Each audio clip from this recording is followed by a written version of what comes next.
Welcome back, y'all, to another episode of Hip Hop Babies. Baby! I had to hit it. I had to hit it. Y'all know what it is. We back with another album review. This time we got Noname Sundial album. Crazy drop after what 5 to 4 years now. We just got some new Noname, man. We got 32 minutes on this one, about 11 tracks. A lot to dive into, bro. So let's get into some of our history with Noname. What was the first project that y'all checked out from Noname? All I remember is SoundCloud. That's what she was releasing. She had like Baby. She had a different name. Yeah, 2013, 2014. So No Yeah. Name has been around my music library for a little minute. It was always dope to see her come back with some more heat. Started listening to her around Telephone. She also popped up on Chance the Rapper's Acid Rap on the song Lost, and then on Mick Jenkins on Comfortable. She killed that too. That was when she went by the other name. And it's dope to see that she found her place. She was dropping music for a little bit continuously. She dropped 2 fire albums, Telephone and then Room 25. I loved Room 25. Then she was like, I'm gonna retire. Then she got in a beef with J. Cole, came back, right? So it's cool to see her back because I've been a fan for a minute and I was disappointed to see her leave. And even though she was doing good with the book club, her voice in the rap game is needed because she's unique. And I think that when she does buckle down like she did on a lot of these tracks, not a lot of people are messing with her pen game. It's hard to be in this space and talk about the stuff that she talks about, be all about your principles all the time. Everybody gets canceled nowadays for anything. Go back on your word a little bit. People like to point out your contradictions that you make. She came right back up with this one. I've been checking out since Room 25, so about 2018, and I went back to Telephone and I checked out some of her other singles. She did drop a couple of tracks with Smino and Saba under the rap group name Ghetto Sage. I was really tapped into Ghetto Sage, Haagen-Dazs, one of my favorite tracks of 2018. I've been excited to see where she's been going. I'm glad she came back. Hell of a way to come back. To the J. Cole situation, I thought she was going to capitalize more. I mean, she did drop a response track that I think Madlib produced. And, people were talking about it. Of course, you responded to J. Cole and she called out J. Cole for certain things. And then J. Cole responded and it was a cool moment. And then she kind of took a break again. And the whole reason why she left, and she kind of touches on this, on Balloons, she felt like she'd perform and it would be all white people. So I think it was funny that when she came back with this album, people were really talking about the controversy of one of the features. And it wasn't really about the music, which is her whole thing, even though she did pick a controversial rapper, Jay Electronica. It was interesting to see that her whole comeback was damn near people talking about that. I think that the whole thing about the white fans was a very interesting take from her perspective. It would be pretty disturbing to be a rapper up on that stage and you're spitting your message, you're hoping that people are relating to you, but it just kind of seems like people are, judging you, expecting you to do a certain stereotypical rapper thing up there. Very weird dynamic we got with white audiences and rappers nowadays. Really good topic to bring up on her track. I think that's why I was mainly excited to see Noname come back because she's unapologetically her. I mean, that's a hot topic. Why are this certain group listening to my music? That's kind of hurting your bag, right? For her to go out on the limb and say that like she's just being herself, with her picking controversial artists to be on her album, she's being herself. She's not going to waver, right? And so it kind of shows and kind of stands true to what she's always been saying of like, yo, I'm in here for the music. Like she's like a poet, not a puppet, right? She's not in here to make people happy. She's in here to share a message. That's what's dope about Noname. That's why I'm glad she's back. I was worried for a minute, right? Like you said, and when she said she was going to retire, I do remember that. And I was like, bro, this is crazy. You can't retire. Yeah, because she one of them artists I can see where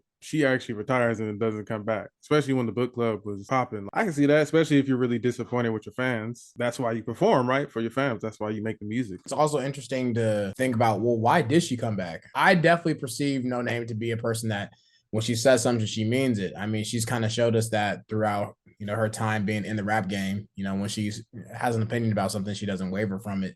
So I wonder why she said she was going to retire, but then came back. Did she feel like she needed to come back for the female artists in the rap game to represent? Man, I look at it like when people are like, man, I need a social media break, man. Get me off this app. And they post a black screen, you got to get your audience back into it, man. You got to be like, I'm leaving. Y'all suck. And then you realize after you step away from a minute, you're doing this book club. She making real change with that, but you make real change with your music too. More people are hearing your message, man. A lot of this stuff that she was bringing up on her, she felt like she had something to say. She needed to be heard on a lot of these tracks. She's always consistent with the concise, to the point message. Y'all want to get into the track list real quick? Talk about Black Mirror first, man. First song. It kind of felt beachy, or Calm Before the Storm, like the background singing. That was really good, and I thought it led into the rest of the album really nicely with the gospel influence, the background singers, and the overall instrumentation was like really nice, a lot of different instruments. The percussion was like nicely layered. Elite, bro. Like walking in, I was like, damn, this is what we getting? I love the analogy you used because for me, when I first listened to it, it seemed like she was kind of ushering the audience in. Let's say you're in a theater and like this is kind of the music you're walking into to find your seat, right? Come in, sit down, get ready. I'm about to tell you, take you on a journey, right? That I've been waiting to share with y'all for 4 years, right? That's the vibe I got. This is intro music, but she had a message with the intro music, but it was just like calm, cool, collective, just to get you in, take your seat, get you comfortable, and then boom, I'm gonna lay this on you. The title of the track is called Black Mirror, and Black Mirror is really entertaining, but there's always a twist, and it's usually has a message about what technology and how it interacts with us, or just culture in general. And I think this album, she definitely taps in about culture, kind of like, oh, here's an update about how I feel about a bunch of topics that are relevant. Because Hold Me Down was an awesome track to go right into after, keeping the uplifting background vocals. She's just rapping about how, even though things are set up for people to fail or set up for Black people to fail, and even though sometimes we hurt each other, we have to be together for one another. We depend on each other. I got a quotable for that. She said, white man will front the whole vision, will just see self in his image, won't be self-critic, burn up our whole village. That wasn't us. That was colonialism. Pointing the anger to the right direction. It's not about us. We commit a lot of self-harm with the stuff that we do, being really hard on ourselves and our community. There's a lot of negative imagery that is portrayed about the Black community. When you look past that, really notice that, colonialism is the root of a lot of this stuff. She goes on further to say that violence through our generations is not like something that just came up. Like she went stupid deep on the second track. Definitely a highlight for me. One of my favorite tracks on the album. I was replaying it for a little bit because I was like, dang, Balloons was crazy too. I know people were really focusing, like I said earlier, on the Jay Electronica verse. Just on Noname side alone, this was a great track. Her talking about how sometimes it feels like performative arts, you're up there performing and the audience isn't really hearing what you're really saying, or you're up there talking about your trauma. It's not really connecting, but it's just a vibe at the end of the day for some people, and it's just a show. And just talking about the culture in general. I like this track a lot. Her topic matter on this project is really just like the best culmination of what we've seen from Noname so far, because I feel like before it was like a little bit more loose feeling for the other projects, but I feel like this one has got more concise, and she's really hitting like different layers of topics on the same track. Loons and then Black Mirror, and the topics just flowing in between them. Commentary on current rappers, how she views herself as a rapper. She's very harsh on herself sometimes about how she given into the system, the industry, has gotten a hold of her a little bit. That's a very humility filled take she's given us on this. So the album just feels like really real and really raw. She was like, I'm not going to give y'all the album if y'all keep complaining about Jay Electronica. And I think it was crazy to think about, because I remember when we were reviewing Jay Electronica's debut album, which basically was him and Jay-Z the whole album. And I didn't really hear people focusing on that much then. Not even a damn peep. And I know Jay Electronica, he's made certain statements on Twitter probably, and he's done certain things since then. He's always been that guy. So I feel like he fits with what Noname brings to the table as far as like lyricism. And if you have an opportunity to work with Jay Electronica, a lot of people at one time were saying he was next up. Like, he's not no like rapper that nobody knows and that she just went out to get for controversy, or like a rapper that is all controversial. Like, I think she chose him because on his verse, he was spitting. I mean, I'm not going to say I agree with all the bars, but technically, Jay Electronica brings something to the table. I think it's fair if y'all like break down like what the whole controversial aspect of it is. Like, why are people so upset? He brought up Farrakhan. That's the first thing in the song. Other times, what he said on there, he's had some comments about being similar to Hitler, blatant anti-Semitism type stuff going on. That's the label that's being thrown on him. Honestly, bro, this album has got so many more messages on here that are so much more meaningful than some obscure ass anti-Semitic reference that most people don't even understand. I feel like that was really meant to just bog down the general messages, like the positive messages that were on this project. People don't get engagement off of that. They don't want to talk about shit that she's talking about that's uplifting. They would rather talk about the negative stuff that they can tear somebody down who's having a positive moment. a positive movement. Of course, I was like, how is Jay Electronica going to go about his feature? But once I heard it, I mean, it wasn't anything too crazy. He's been featured before with other big artists. I think it was weird that this was a big thing when it was her album and her moment. I mean, it was a cool track. It wasn't one of my favorites, but it wasn't like, oh my God, I'm going to skip. It was definitely not a skip. Right after that, though, we get into the happiest happy track on here. You know, boom boom got me moving my hips. You know, I feel like I need to take Bay over to Hawaii for the one time. You know, shout out my Hawaiian brothers, bro. I was fucking with that track. Good job on that hook. I was really moving. I didn't know Noname could do a Lil Lucy song like that. You know how when an artist tries to break out and make a hit, it sounds forceful. It sounds like you're doing something that's completely out of your comfort zone. She kept her same traditional like sound, right, but had like a nice chorus with it. It was catchy. I rocked with it. I would be surprised if she did anything forceful on this album because, I mean, looking at the cover, I don't think a label would be like, yo, put this out. We're saying boom, boom. Oh, it's hecka catchy, right? This ain't nothing like, oh my God, like a label's gonna die putting this out. Like, oh, put this out right now. You know, all these songs are Noname to a T. And she's on a roll with these tracks, like the pacing and everything. Yeah, no, I liked it. It was a good little breakup for the density of the first 3 tracks. And then we go straight into potentially the interlude, which gets instantly introspective. You know, you're talking about people don't actually love you. They love the person that you'll turn into one day. Hell of an insecurity to have, man. Goes on later into the track talking about what seems to me be her perspective, you know, what other people were telling her and then what she ends up telling herself about you'll be happy if you can rap like Kendrick. You just become the best at this thing, you know, you'll be happy. How she had to move past that. Take us all the way back down, bro. I was just grooving, bro. I can't stop thinking. Well, you know, she wasn't going to let you chill for long. That was a really good track. What do y'all think about her calling out Beyonce and Rihanna on the next track, Namesake? She didn't have to do that. I get like in her message and what she's trying to do and what she's trying to portray, like I get it, but like her calling that out is not going to change anything. I think that she could have done or made a point or made a message without name dropping. She's indirectly trying to do the same thing. Maybe not always on the stage or in the spotlight, but she still wants to be, you know, heard and seen. Like she wants her music out there. So I don't really think it's fair for her to bring down another or 2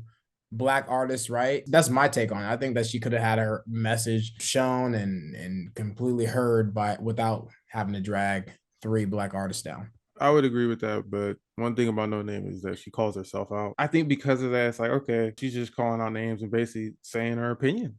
She hasn't really been vocal about certain things in a musical format for a minute. I think it kind of shows the openness of the album. You know, she's always been against Black billionaires or stuff like that, so kind of makes sense. If she was going to do it, like go harder, y'all all playing the same game. Feels like an empty statement, you know, like she's not actually doing anything with it.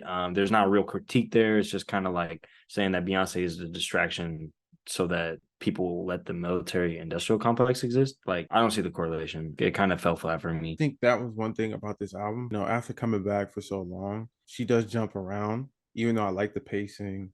I did like most of the tracks, if not all the tracks on here. Room 25 was really great as far as like Blaxploitation, Noname, the track, Window. It was really introspective, a lot about looking inside and finding a way to love yourself, love people around you and everything. This one, it is about that, especially going into Beauty Supply. That's why I like Beauty Supply a lot. It gave me Room 25 vibe, but in a new way, really focused on that. That's one thing I wish the album did sometimes more. It did just focus on things. Features work, but Jay Electronica didn't totally fit the topic matter on Balloons a little bit. Common was better, right? But Common's Common. It was killed at the end of that track. But overall, I think the album should have stayed more on point with the message maybe sometimes. I did like the general message of beauty supply, loving your own self and your own skin. Us all having to go to the beauty supply, get some fake hair, right? That's not ours. She's bringing stuff up. I want to go to another level for some of it. She did a good job on most of these tracks. So on the surface, it was great though. Like, I mean, it's just like Black love, really, like the beauty supply. Like, you know, you got Black moms, you've been to the salon with her, like Black women in there encouraging themselves. They're having a great time speaking amongst themselves, going into the beauty supply, feeling comfortable, enjoying that time being there with your peers and people around you that look like you. I think that's important, that being comfortable in your skin is okay. We're different. Just embrace that. Yeah. It's dope. She's got good songwriting ability for sure. Toxic, another track where I was like, okay, this one wasn't one of my favorites. Well, she basically went in the whole like, I wasted your time, you wasted my time. Being in a toxic thing is revolving, it doesn't stop. When I was listening to it, it did make me laugh a little bit. Everyone's like, oh, this is so toxic, oh, you're toxic. You know, they throw around that word, but when she was going into it was really toxic, sucking each other's energy to the point where you feel exhausted and you can't do anything.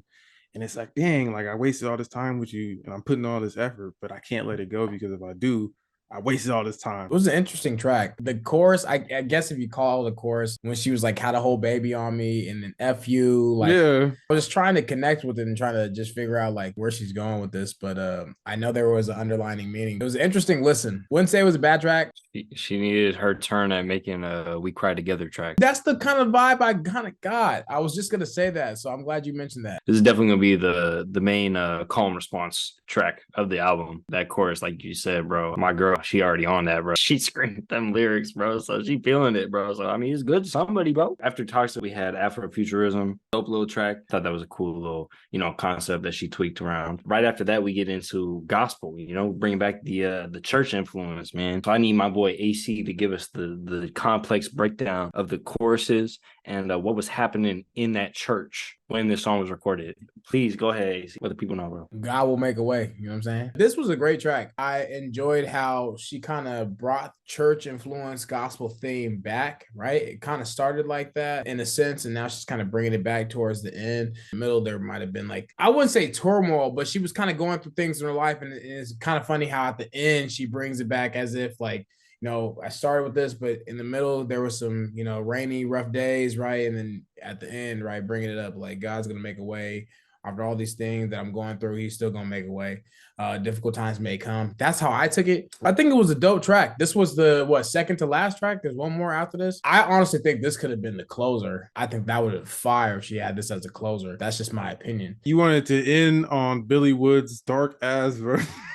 That would have been a crazy way to close the album. I see what you are, AC, after that take. Okay. Here we go. For y'all tuning in, do not listen to Ray. But anyway, I think this was a great track. What do you think, Ray? What do you think about that Billy Woods? Billy Woods did his thing. Billy Woods, as usual, I was surprised he was a feature on here. Not because I didn't think he would fit, just Noname obviously knows what's up in the game. She reached out. This was dope. He ripped the end of the track. Basically, the beat shifted and everything. He made the track his own at the end, right? Silk Money did his thing too. Shout out to him. Weird duo to get on the track, even though Silk Money does do tracks talking about stuff like that.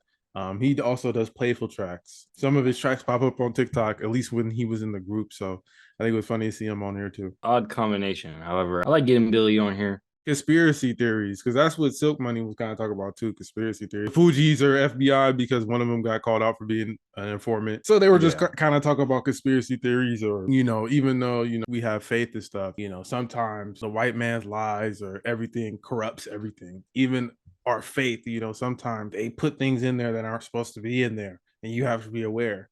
And that's why I think getting these two, because Silk Money does that in his own way. It's more playful though, but he fit perfectly. And then Billy, of course, hits you on the head with everything. So I love this track. This was one of my faves. The instrumentation was great too. Okay, not just the rapping. The piano. I love the piano. Piano fit really nice with the singing. And Billy was over a piano. I take that with my Sunday tea, bro. I take that with a nice cup of Joe in the morning, bro. That shit get me through my whole week right there. Oblivion. She got Common on here, bro. Chicago legend. This was a hell of a way to close the album. I know AC wasn't happy that it didn't end. Nah. Dope song. Oh, to Oblivion. The world blow up. That's it. I'm spending you. Yeah. She was talking her talk on this track. Talking her shit. She's one of the best rappers in the game as far as like lyricism. And that was one thing I was excited for. I knew I was going to get some bars. I knew I was going to get some cool points of view, even if I don't agree with everything on her album, because I don't agree with some of her viewpoints. I knew I was going to get a good explanation or a good way to get my mind going about certain things. And I feel like that's what she's really good at. And Oblivion was a perfect way to close that.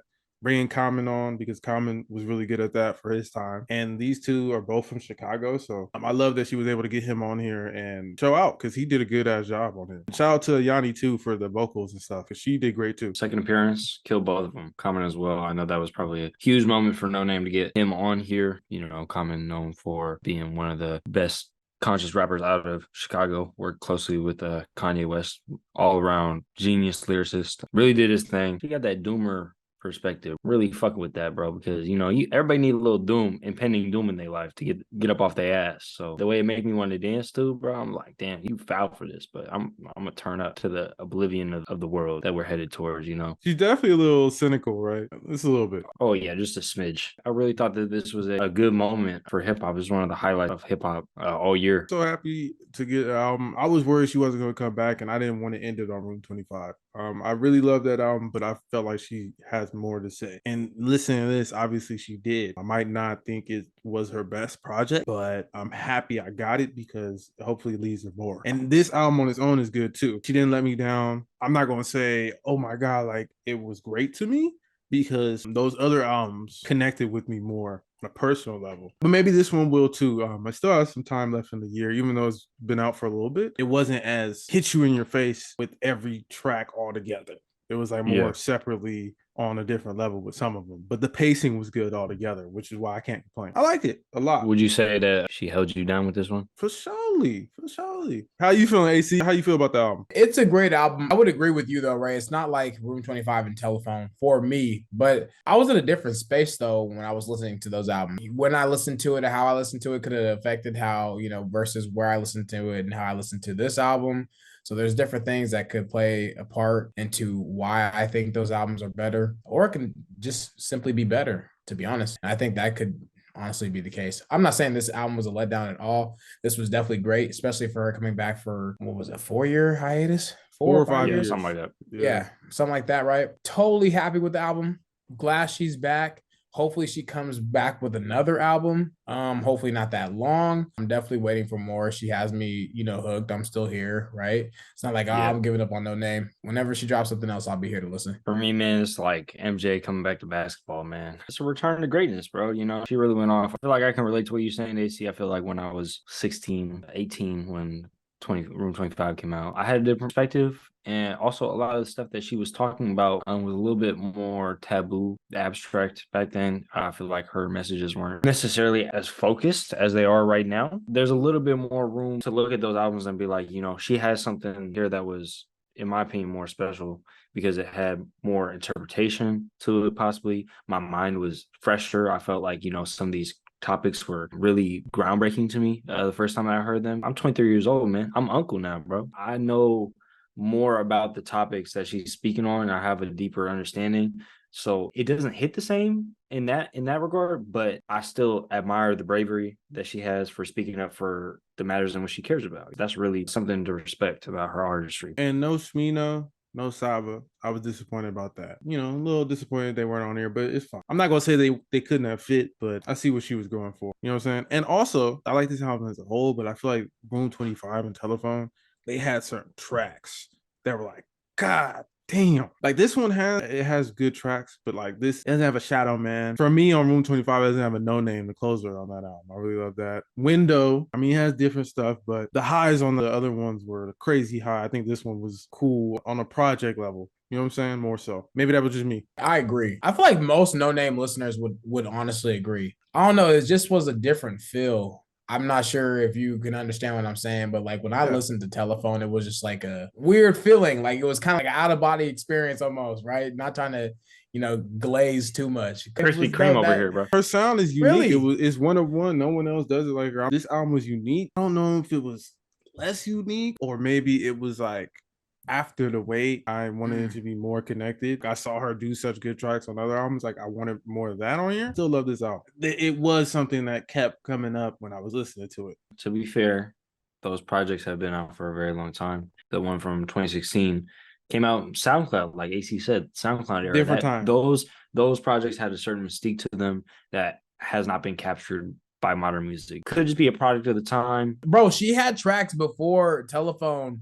Like she had that's what I'm saying, like Sunday Morning, Baby. Yeah. I don't even know what mixtape that was, but like that's what I first heard. And I was like, oh, this is fire. Like this is dope. And like the features that she had with Mick Jenkins, also with Chance, right? That's probably the first thing I heard was Chance, her feature with Chance. I'm going to go ahead and say I was just listening at a different time for those albums. To me, honestly, Telephone is better than Room 25. My opinion. That album was so dope. Like it was like So far, it just put me in a groovy space. Like it was cool. This album, it's weird because it's still No Name, but it's very different. You know what I'm saying? Listen She's to more it. conscious of like herself, you Yeah, know, and like you can yeah, see she's growing. her perspective is, you know, different, and it touches back Right. on some of her talking matter in her music about, you know, people don't actually love you, they love the person that you will turn into, or what people think you will turn into, you know, like you listen to those projects and maybe you thought she was going to turn into something else, and then this is what we got, right?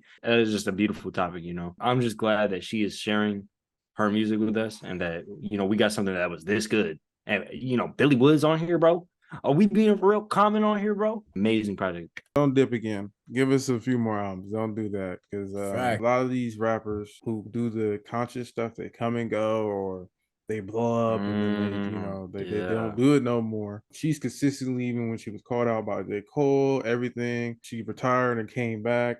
She's consistently done her thing. Hopefully, if she does the tour again and there's a bunch of white people there, just know that you got some real fans who really support you and are really listening to your message. They might not be able to come to your show, or that's how it always is, but you got people who are Yeah, really listening to facts. what you're saying. Every album, every song you drop, I'm looking for it because you drop impactful music. And I know that's not going to change. I might not like it as much as the old stuff. It's still there, you know? And that's important. Yeah. That's what's important. Finish us off. We're going to get into these top three tracks. I'll go first. My top three probably got to be Hold Me Down, Gospel, and Oblivion. Yeah, it's actually kind of a tough question, but I'm gonna go with Black Mirror, Beauty Supply, and Gospel. I love the opening. Opening was great. Yeah. My three are Hold Me Down, Beauty Supply, Gospel. Yeah, Gospel made all three. I But I think, mean, yeah. Oblivion could have easily been on my list. A lot of these tracks could have easily been on my list. I mean, that just shows you are making a dope album, right? Mm-hmm. It's hard to pick three. I thought it was a great length, 32 minutes, man. Like, don't get better than that, man. The replayability, if you can fit it into your morning commute, one play, that is just a really good idea, bro. We don't need an hour and 20 minutes. Gonna nav Especially an hour and 20 minutes when you not saying nothing. Like, when you actually saying something for 30 straight minutes, it is night and day difference. With that being said, thank y'all so much for checking out this episode of Hip Hop Baby's album review. Thank you, Noname, for this wonderful project for us to all come here and talk about. And thank you, AC, for coming on and being such a gracious guest every time. It's always seamless getting you on here, bro. Make sure y'all like, make sure y'all comment, subscribe, hit those notifications. Follow us on Instagram, follow us on Twitter. We got our little ads on our screen and shit. Fuck with us, man. We really like talking about this music shit with y'all. well, I'm just gonna say I'm proud of my dogs here, bro. Deadly, Ray, y'all kill it. Just to see y'all grind and shine, it's amazing. Y'all check them out. Hip Hop Babies Podcast, the best podcast in the world. If y'all ain't listened to the Hip Hop Babies Podcast, man, you lame. That's all I'm gonna say. Thanks for tuning in. No Name. Thanks for dropping some heat. Appreciate y'all. Like Deadly said, like, comment, subscribe. If you're not doing that already, I don't know what you're doing. You live under a rock. But thanks for having me. It's always love. With that being said, peace. Peace.